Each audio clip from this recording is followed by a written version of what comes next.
Hi, congratulations on your new RV. We're really excited for you. Please make sure before you're signing that you bring the following items with you. If you're a cash buyer, please make sure that you bring a cashier's check, no personal checks at time of signing, or you may bring actual cash. If you're a finance customer, please make sure that you bring proof of insurance listing your specific lien holder. If you need that information, please call us ahead of time. Also, make sure that you bring all valid driver's license of all persons that will be listed on the title.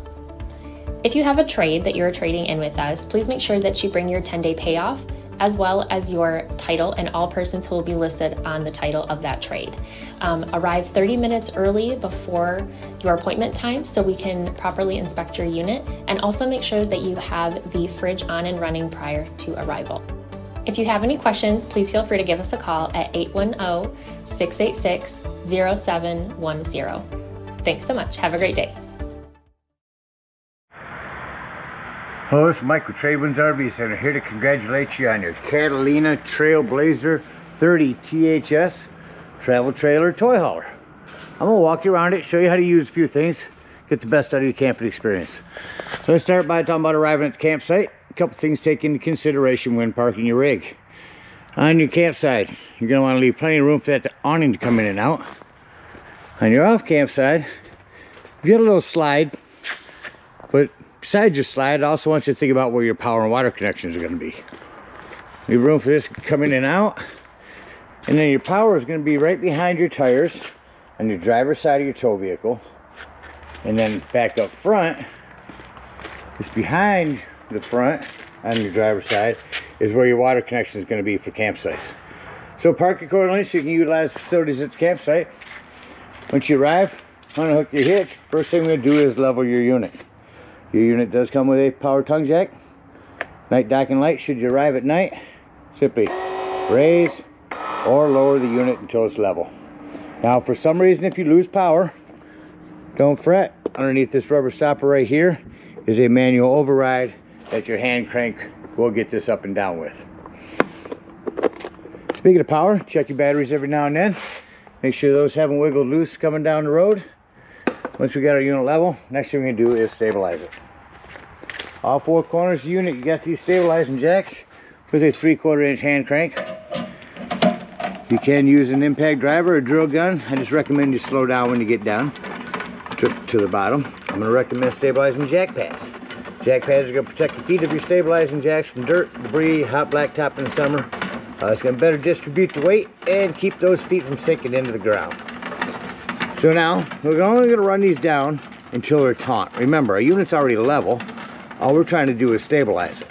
So with our pads down on the ground, run this just until you've got some resistance from your hand crank. That's why I say slow down if you use an impact driver. You don't want to lift the unit at all. You just want to stabilize it. Get all four of them down.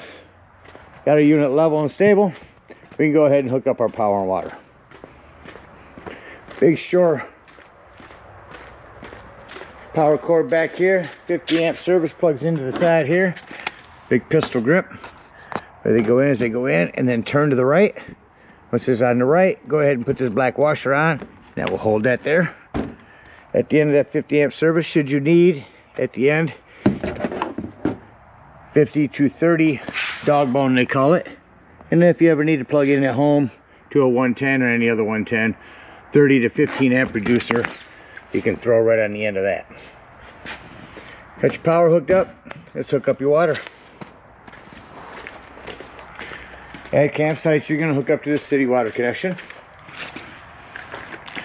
First and foremost, your water pressure regulator. This water pressure regulator is going to reduce the water pressure to 40 to 50 psi, protecting the lines in the unit. I always use this when hooking up fluid here. You don't know what the water pressure is at different campsites. Hook that up. Hook your hose up. Don't turn your hose on yet. Let's find your hot water heater. And all we're doing at this point, folks, is making sure our drain plug's back in. May have left it out last time you were camping. Throw some plumber's tape on there. It's an 1 1/8 socket. Get that in there nice and tight. Once that's in there snug, you can go ahead and turn that hose on. Now once that hose has been on for a few minutes, I want you to go inside. You can go ahead and deploy this kitchen slide. I need you to get in there and open up them water taps. Open up all the water taps throughout the unit. Get a nice steady flow of water going through them, get all the air out of the lines. Then you can shut them off and you'll know that your hot water heater is full. You can turn that on from indoors. There's an on-off electric element down here. There's normally taped to off. The only time you ever want to turn this on out here is if you are hooked up to 110. Otherwise, turn it on indoors. If your hot water heater doesn't seem to be working, come up here and check to see if these are bubbled up. If they are, simply press them back in. They are resets, one on each side here. There's your pressure release valve right there that we'll talk about when leaving the campsite. All right, we got our water hooked up. Let's say we're gonna go camping and we're not gonna use city water. We're gonna go dry camping or boondocking. In that case, we're gonna simply fill up our freshwater tank. Just get a gravity fill of this with a hose. No need for a water pressure regulator. Two ways to tell when it's full. One, there's an overflow valve right here. Or two on the inside where you check the levels of your black and gray tanks. There's also a freshwater button. Don't leave this unattended while you're filling it. Once it is full, remove that hose, put that cap back on, then whenever you want to utilize that fresh water, you'll turn on your water pump. Don't turn on your water pump when hooked up to city water. That's already got pressure. All right, we're all set up with power and water. Let me go ahead and walk you around the rest of the outside of the unit, starting here in the front off campsite. Again, your hot water heater, your fresh water tank, city water inlet, hot and cold shower right here. Your handle will set up here actually at a shower height. Up underneath the unit here, your freshwater drain will be right there, that white one. Underneath your slide will be where we'll dump our black and gray tank. This will have a extra gray tank over there. And your low point drains. Here's where you plug your cable in at the campsite. Again, your shore power. Here's where you will fill up your fueling station. Here's where you turn that on and off. And key for your handle for your fueling station is in there. This is a vent. You'll be able to push that out from indoors. I'll show you where you can get some air inside. Your rear deck slash ramp. I'll bring that down and show you how to use all that shortly. Up top, a couple blue lights that you have a switch just inside the door. You also prep for a backup camera. Come around to your campsite. You have your big awning over here. A leash link. This awning light actually has a remote control of this LED. You can change the colors, make it strobe, all kinds of cool stuff. A couple outdoor speakers. Another vent that you can push out to get exhaust fumes out from indoors. You're prepped for a TV. You can set a TV out here and plug in 110 and cable right there. We'll talk about these solid steps, opening and closing those. This is your flue for your furnace. A couple things on that. Mainly make sure nothing's blocking it, and two, if you are running your furnace, steer clear, it does get hot. This is your black tank flush. We'll talk about that when dumping our black and gray tanks. Separate entryway that we can bring down. I'll show you just like your front steps here. You want to make sure these doors are all the way open. Otherwise this part could catch on it when it comes out. Right or left. Grab it, bring it down. You do have adjustable feet on both with cotter pin to remove right there to get them up and down. So a separate entryway into your bedroom. So same thing, putting these away. Make sure that door is all the way open. Set this up inside.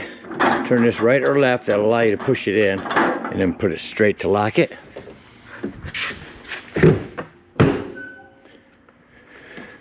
Your storage area. Your propane does come with a cover and is on a regulator up front here. You'll have to loose it open and turn the gas on. Green means you got gas. Up front here is your battery disconnect. This would disconnect all the battery power to the unit. That'll come important later when I talk about your carbon monoxide and propane detector. That about covers everything on the outside. Let's go take a look on the inside. Before going up inside here, I did forget to mention your toy lock. You have a toy lock here with a big long cable here and keys for that lock.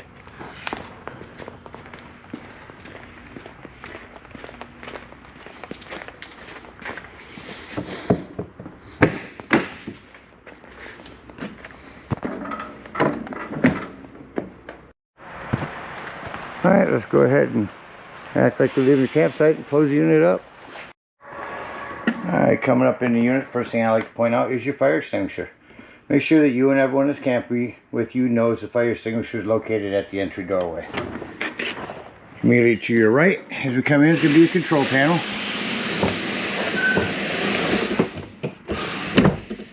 Here's where we'll check our battery. Our fresh black and gray tanks. They're testing them right now, so that's why I show some in there. Underneath here is where you turn on your water heater, your water pump if using potable water, interior, exterior lighting. Your awning, start to run that out. Let's show you on your awnings. You're only going to want to run these out until you see your white flap and your bar underneath. Your flap will fall down to 90 degrees. You'll see your bar. That's as far as you want to run it out. If you're not paying attention and continue to hit extend, it will run itself out past this point and start to run itself up backwards, like so. So keep an eye on it when you run it out. Make sure you don't run it out further than you need to. While I'm running your awning in, I'm going to show you, you do have LED lighting out here. We're set to flash right now. You can just make it blue. Your control is going to be on this right hand side out here. So here's all your controls to change all the colors on that or to shut it off. You have to shut it off indoors, but you can change all your colors and get your strobe and everything going from out here. Coming back in. Shut off our awning lights from here and run that awning back in.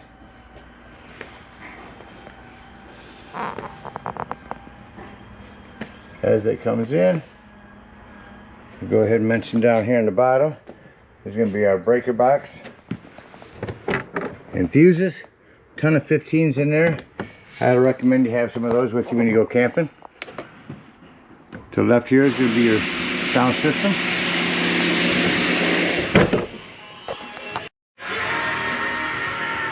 Or you can go through here, change your volumes, change stereo, your modes, Bluetooth, auxiliary, 2 auxiliaries, and your FM. Indoors, mute that, or just outdoors, or both. Shut that off, continue into the unit. Sansui TV over here, remote for that. You have to run a digital channel scan when you get to campsites to run up for your local channels.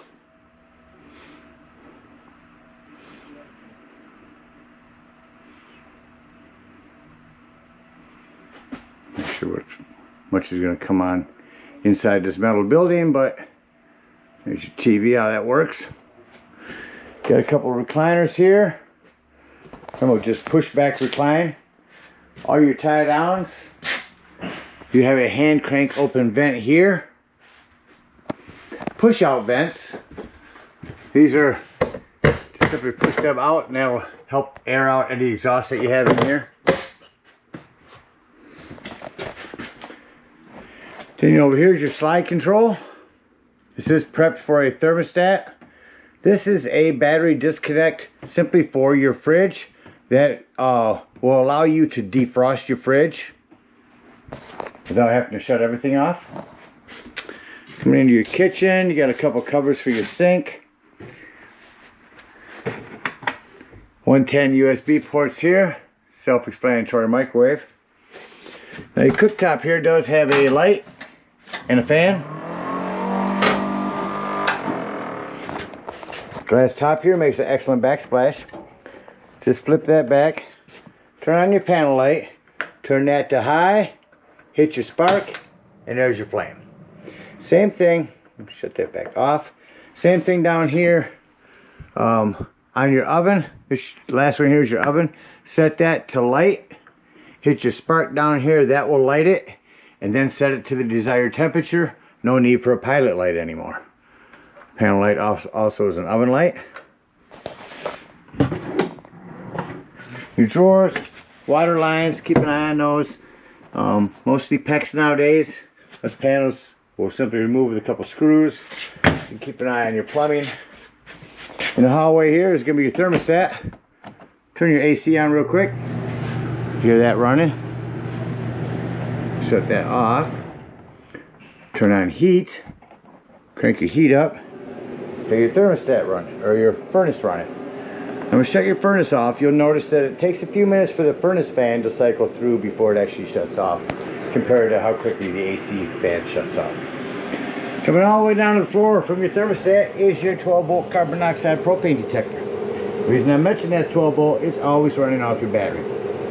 So if you are out dry camping, boondocking somewhere, nothing plugged in charging your battery, and you're going to be gone for the day, use a battery disconnect to keep this from running your battery down. Alright, in our bedroom, a couple things mentioned here. Got 110 and USBs on both sides. Individual one-touch lighting here. You are prepped for TV in here. Cable 110. We'll go here. Another light.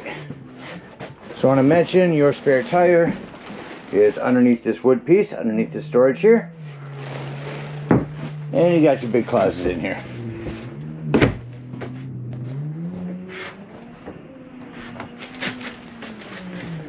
You got your stairs. Release them from outdoors. Let's head us into the bathroom, which I want to leave this open to show you to make sure when you travel. Snap this closed. Make sure these are stayed closed. 110 with GFCI reset in here. You have a hand crank open or exhaust vent here. And a little plumbing to maintain. Behind that access panel is some PEX plumbing. Just keep an eye on it. You're bouncing a house down the road. Maintain it same you would at your house at home. Alright, so I'm going to go ahead and walk through your bunks here. Right now they're down in the seating position. We're here in the wall. We're going to hit up. I'm going to bring these up a little bit before showing you a few things on them.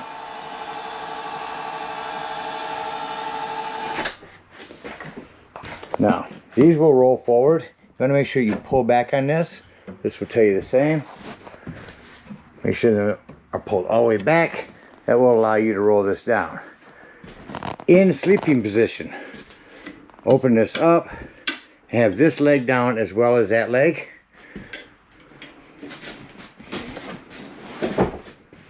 This one will come down like that.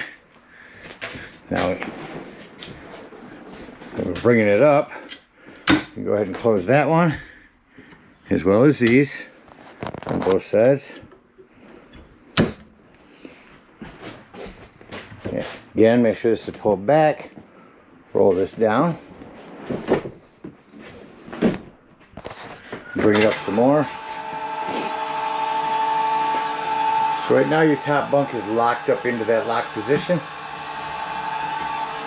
In order to bring that down, show you right here by the instructions. Got this little metal flap right here. If we want to lower the top bunk, we're going to fold that flap in on all four corners. Go around, fold this flap in. This one already is. Go around, get them all in on each corner, and then when it gets to the top, it's going to release this bunk. Now, as our bunk gets to the top, you'll hear it click.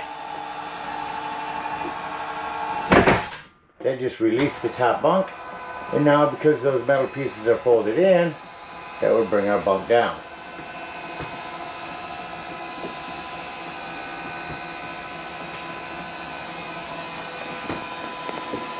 Now you will notice it's going to get to a certain point, and it is going to stop.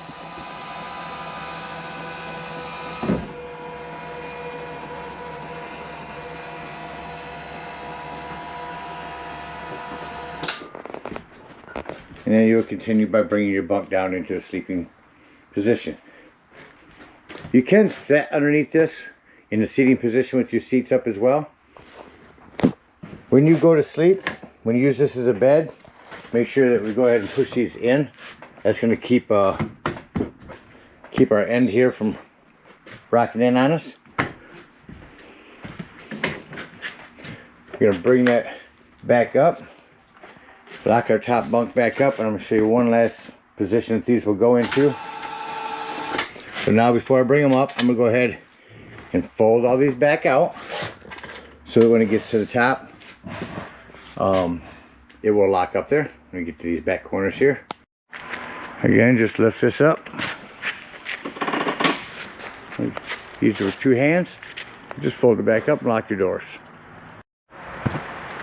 Alright, let's go ahead and act like we're leaving the campsite and close the unit up. We do have your GE fridge I forgot to mention here. This is a battery disconnect. That will disconnect the battery power to the GE so that you can defrost it. That's all that's used for. So you don't have to shut off everything in order to defrost your fridge. You can do that just through this. Your slide control, we'll utilize that now as we close the unit up. I start in the back and make sure that my lights in my bedroom are all off. I did shut the ones in the bathroom off.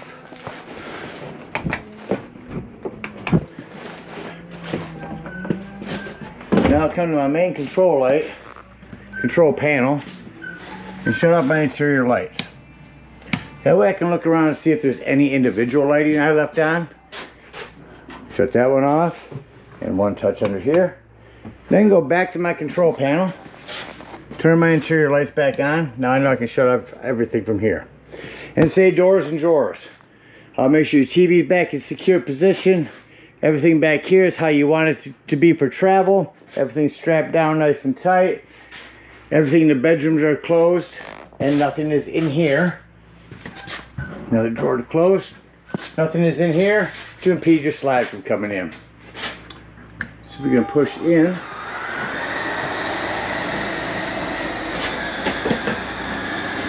Now we'll run our slide in.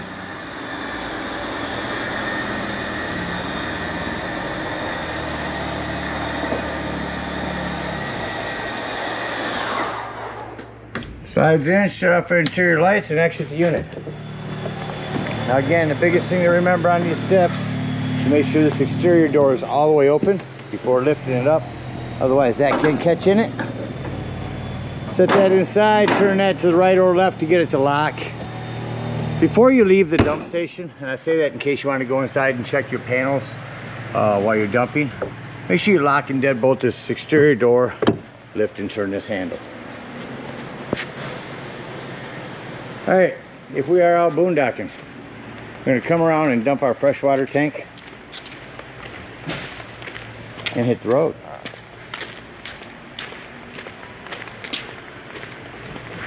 Freshwater drain be up front here.